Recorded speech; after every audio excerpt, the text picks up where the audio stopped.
প্রিয় ছাত্ররা, আজ আমি তোমাদের 2022 সালের উচ্চ মাধ্যমিকের রাষ্ট্রবিজ্ঞানের বড় প্রশ্নের অর্থাৎ 8 নম্বরের প্রশ্নের সাজেশন দেব। তোমাদের মোট 5টি বড় প্রশ্নের উত্তর লিখতে হবে, আর পরীক্ষায় আসবে মোট 8টি বড় প্রশ্ন। এই 8টির মধ্যে 3টি প্রশ্নের অথবা থাকবে এবং 2টি প্রশ্নের কোনো অথবা থাকবে না। রিডিউসড সিলেবাস অনুযায়ী তোমাদের জন্য বড় প্রশ্ন আসবে প্রথম অধ্যায়, পঞ্চম অধ্যায়, সপ্তম অধ্যায়, অষ্টম অধ্যায় এবং নবম অধ্যায় থেকে, অর্থাৎ মোট 5টি অধ্যায় থেকে মোট 8টি বড় প্রশ্ন আসবে। আমি আজ যে প্রশ্নগুলো দেব আশা করছি তার মধ্যে সব প্রশ্নই তোমরা পেয়ে যাবে। এখন এসো আমরা সরাসরি প্রশ্নে প্রবেশ করি। আমার প্রথম প্রশ্ন, আন্তর্জাতিক সম্পর্কের সংজ্ঞা দাও। আন্তর্জাতিক রাজনীতি ও সম্পর্কের মধ্যে পার্থক্য লেখো। খুব ইম্পর্টেন্ট প্রশ্ন। আন্তর্জাতিক সম্পর্কের সংজ্ঞা দাও, আন্তর্জাতিক রাজনীতি ও সম্পর্কের মধ্যে পার্থক্য লেখো। পরের প্রশ্ন, বিশ্বায়ন কি? বিশ্বায়নের প্রকৃতি অথবা প্রভাব আলোচনা করো। বিশ্বায়ন কি? বিশ্বায়নের প্রকৃতি অথবা প্রভাব আলোচনা করো। এখানে দেখো, আমি বলেছি যে বিশ্বায়নের প্রকৃতি অথবা প্রভাব, দুটোই কিন্তু একসাথে না আসার সম্ভাবনা বেশি। হয় আসবে বিশ্বায়নের প্রকৃতি আলোচনা করো, নয় আসবে বিশ্বায়নের প্রভাব আলোচনা করো। এবারে প্রশ্ন, ক্ষমতা কাকে বলে?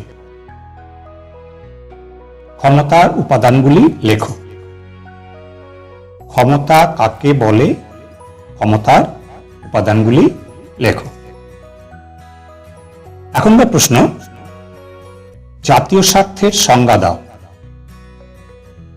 জাতীয় স্বার্থ রক্ষার উপায়গুলি সংক্ষেপে আলোচনা করো।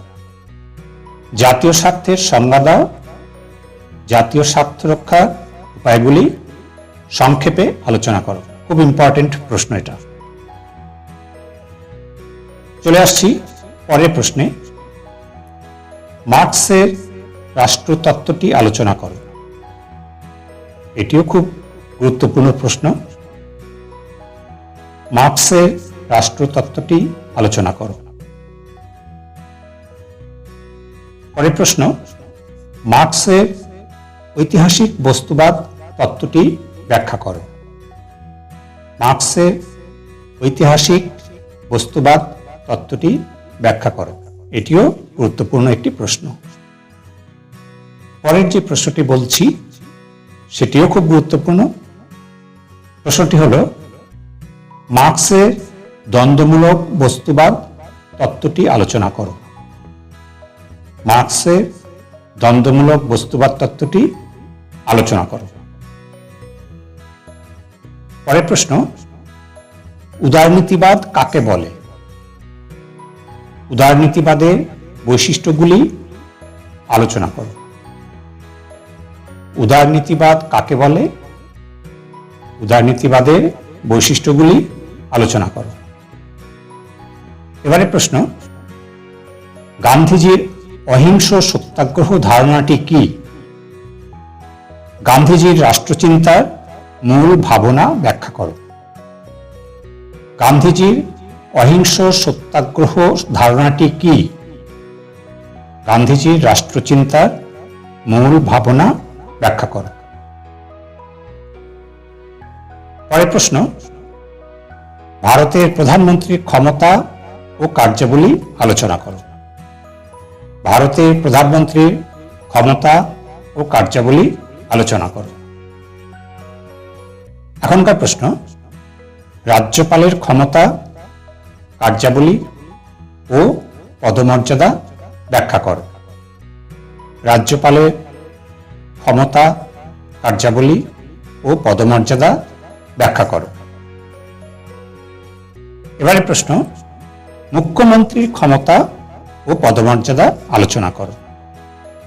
মুখ্যমন্ত্রীর ক্ষমতা ও পদমর্যাদা আলোচনা করো। পরের প্রশ্ন, রাষ্ট্রপতির ক্ষমতা, কার্যাবলী ও পদমর্যাদা বিশ্লেষণ করো। রাষ্ট্রপতির ক্ষমতা, কার্যাবলী ও পদমর্যাদা বিশ্লেষণ করো। এখনকার প্রশ্ন, লোকসভার অধ্যক্ষ বা স্পিকারের ভূমিকা ব্যাখ্যা করো। খুব ইম্পর্টেন্ট প্রশ্ন এটি। লোকসভার অধ্যক্ষ বা স্পিকারের ভূমিকা ব্যাখ্যা করো। এই প্রশ্নটি একটু ঘুরিয়ে এভাবেও আসতে পারে যে বিধানসভার অধ্যক্ষের ভূমিকা ব্যাখ্যা করো। বিধানসভার অধ্যক্ষের ভূমিকা ব্যাখ্যা করো। এবারে প্রশ্ন, লোকসভা ও রাজ্যসভার সম্পর্ক আলোচনা করো। লোকসভা ও রাজ্যসভার সম্পর্ক আলোচনা করো। এখনকার প্রশ্ন খুব ইম্পর্টেন্ট প্রশ্ন, পার্লামেন্টে বিল বা আইন পাশের পদ্ধতি আলোচনা করো। পার্লামেন্টে বিল বা আইন পাশের পদ্ধতি আলোচনা করো। পরের প্রশ্ন, অর্থ বিল কাকে বলে? লোকসভায় অর্থ বিল কিভাবে পাস হয়? অর্থ বিল কাকে বলে? লোকসভায় অর্থ বিল কিভাবে পাস হয়? চলে আসি পরের প্রশ্নে, খুব ইম্পর্টেন্ট প্রশ্ন, হাইকোর্টের গঠন ও কার্যাবলী লেখো। হাইকোর্টের গঠন ও কার্যাবলী লেখো। এবারে প্রশ্ন, ভারতীয় লোক আদালতের গঠন ও কার্যাবলী লেখো। ভারতীয় লোক আদালতের গঠন ও কার্যাবলী লেখো। পরের প্রশ্ন, ভারতের বিচার ব্যবস্থার বৈশিষ্ট্যগুলি আলোচনা করো। ভারতের বিচার ব্যবস্থার বৈশিষ্ট্যগুলি আলোচনা করো। আমার সর্বশেষ প্রশ্ন, খুব ইম্পর্টেন্ট প্রশ্ন, সুপ্রিম কোর্টের গঠন ও কার্যাবলী আলোচনা করো। সুপ্রিম কোর্টের গঠন ও কার্যাবলী আলোচনা করো। এই যে প্রশ্নগুলো আলোচনা করলাম, আশা করি তোমরা এর মধ্যে থেকেই সব প্রশ্ন পেয়ে যাবে। আজ তাহলে এখানেই শেষ করছি। ভালো থেকো সবাই।